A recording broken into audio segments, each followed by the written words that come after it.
Assalamualaikum warahmatullahi wabarakatuh. Saya Fitri Sristari, NPM 186710566 dari kelas 6C akan menjelaskan tentang penyajian data dalam bentuk tabel.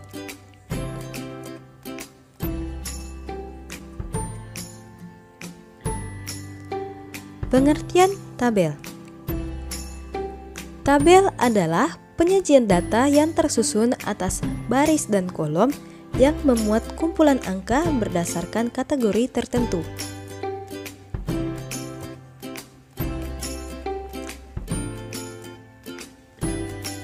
Tabel memiliki macam-macam, yaitu ada 3 bentuknya. Yang pertama yaitu tabel baris kolom, yang kedua yaitu tabel kontingensi, dan yang ketiga yaitu tabel distribusi frekuensi. Pada tabel distribusi frekuensi terbagi lagi menjadi 5 macam. Yang pertama yaitu ada tabel distribusi frekuensi data tunggal. Yang kedua, tabel distribusi frekuensi data kelompokan. Yang ketiga, data distribusi frekuensi kumulatif. Yang keempat yaitu tabel distribusi frekuensi relatif, dan yang terakhir yaitu tabel distribusi frekuensi presentasi kumulatif. Kita masuk pada tabel baris dan kolom. Tabel baris kolom ini adalah tabel-tabel yang dibuat selain dari tabel kontingensi dan distribusi frekuensi, yaitu tabel yang terdiri dari baris dan kolom yang mempunyai ciri tidak terdiri dari faktor-faktor yang terdiri dari beberapa kategori dan bukan merupakan data-data kuantitatif yang dibuat menjadi beberapa kelompok. Contohnya yaitu seperti yang sudah tertera di sini. Seorang anak mencatat tinggi badannya setiap 6 bulan selama 3 tahun. Pada semester 1, tinggi badan siswa itu adalah 114 cm. Semester 2, 122 cm. Semester 3, 126 cm. Semester 4, 130 cm. Semester 5, 133 cm. Dan semester 6, 136 cm. Selanjutnya yaitu tabel kontingensi. Tabel kontingensi adalah tabel-tabel yang terdiri dari 2 variabel atau kategori atau faktor.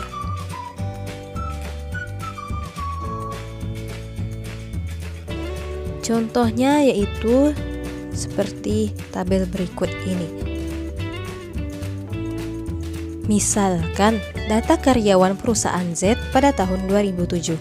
Yang disebut karyawan di sini adalah orang-orang yang bekerja di perusahaan Z dari level terendah sampai level manajemen, yang semuanya berjumlah 300.036 416 orang berasal dari lulusan SMA, diploma 3, dan strata 1 yang terdiri dari laki-laki dan perempuan.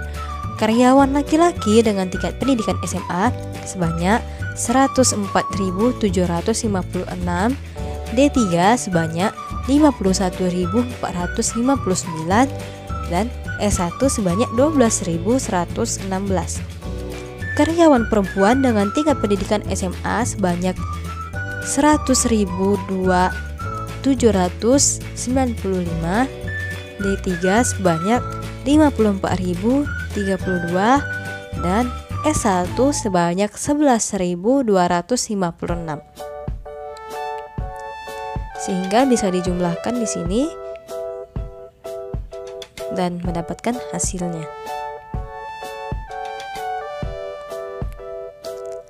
Selanjutnya yaitu ada tabel distribusi frekuensi. Tabel distribusi frekuensi adalah tabel yang memuat sejumlah data yang diklasifikasikan atau dikelompokkan berdasarkan kelas atau kategori tertentu.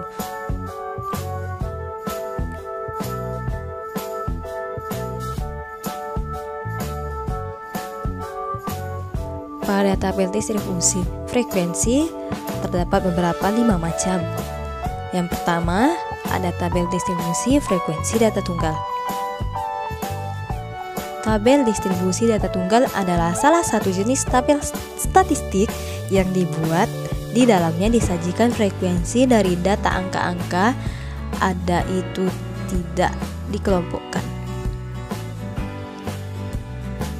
Contohnya yaitu seperti nilai UAS dalam bidang studi matematika kelas 10-1 SMAX. Pada tabel ini, nilai UAS dalam bidang studi matematika dari 40 orang siswa kelas 10-1 SMAX berbentuk data tunggal, sebab nilai tersebut tidak dikelompokkan.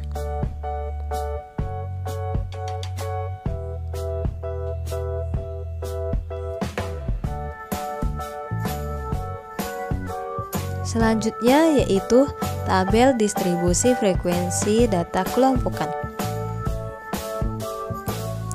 Tabel distribusi frekuensi data kelompokan adalah tabel-tabel distribusi frekuensi yang disusun secara interval atau kelas-kelas didasarkan pada angka-angka.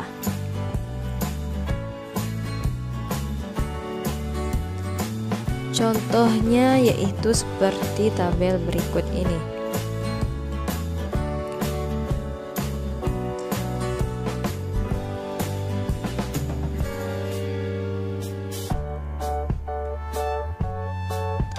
Tabel distribusi frekuensi data kelompokan dapat dibuat dengan mengikuti pedoman seperti yang pertama, mengurutkan data dari yang terkecil ke yang terbesar.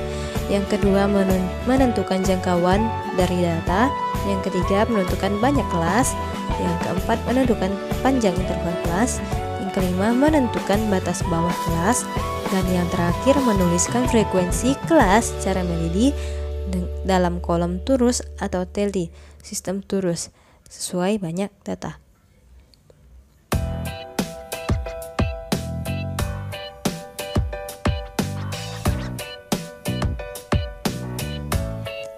Yang ketiga ada tabel distribusi frekuensi kumulatif. Tabel distribusi frekuensi kumulatif adalah suatu tabel yang disajikan frekuensi dihitung dengan cara menjumlahkan frekuensi demi frekuensi. Contohnya yaitu seperti tabel berikut ini.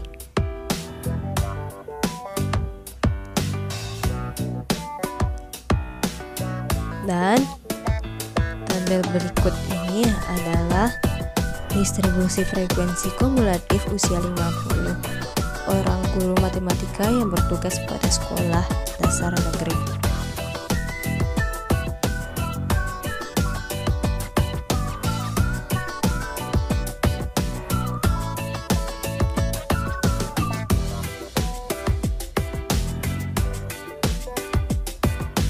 Selanjutnya yang keempat yaitu tabel distribusi frekuensi relatif. Tabel distribusi frekuensi relatif adalah tabel distribusi yang nilai frekuensinya dinyatakan dalam bentuk persentase.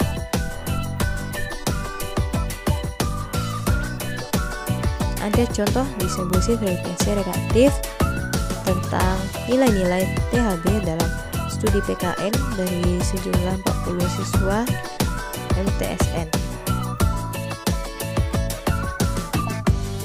Untuk memperoleh frekuensi relatif sebagaimana terdapat pada kolom di sebelah kiri, dirumuskan P sama dengan frekuensi per nilai kali 100%.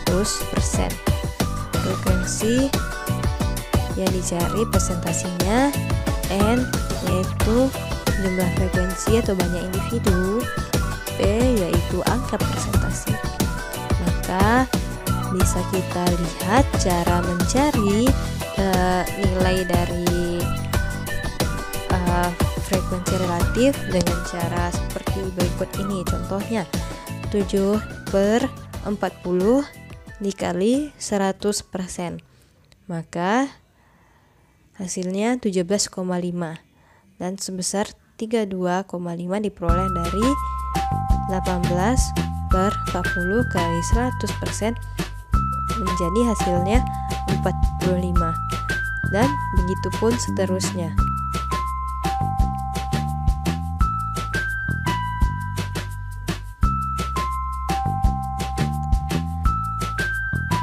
Dan yang terakhir yaitu tabel presentasi kumulatif. Tabel presentasi kumulatif adalah tabel frekuensi yang terlebih dulu mencari distribusi frekuensi relatif. Dinyatakan dalam bentuk presentasi, kemudian disusun berdasarkan frekuensi kumulatif dengan menjumlahkan frekuensi tiap-tiap kelasnya. Nah, contohnya seperti tabel berikut ini.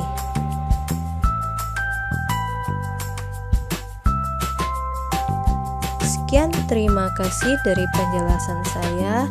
Mohon maaf apabila ada kesalahan dalam menjelaskan materi.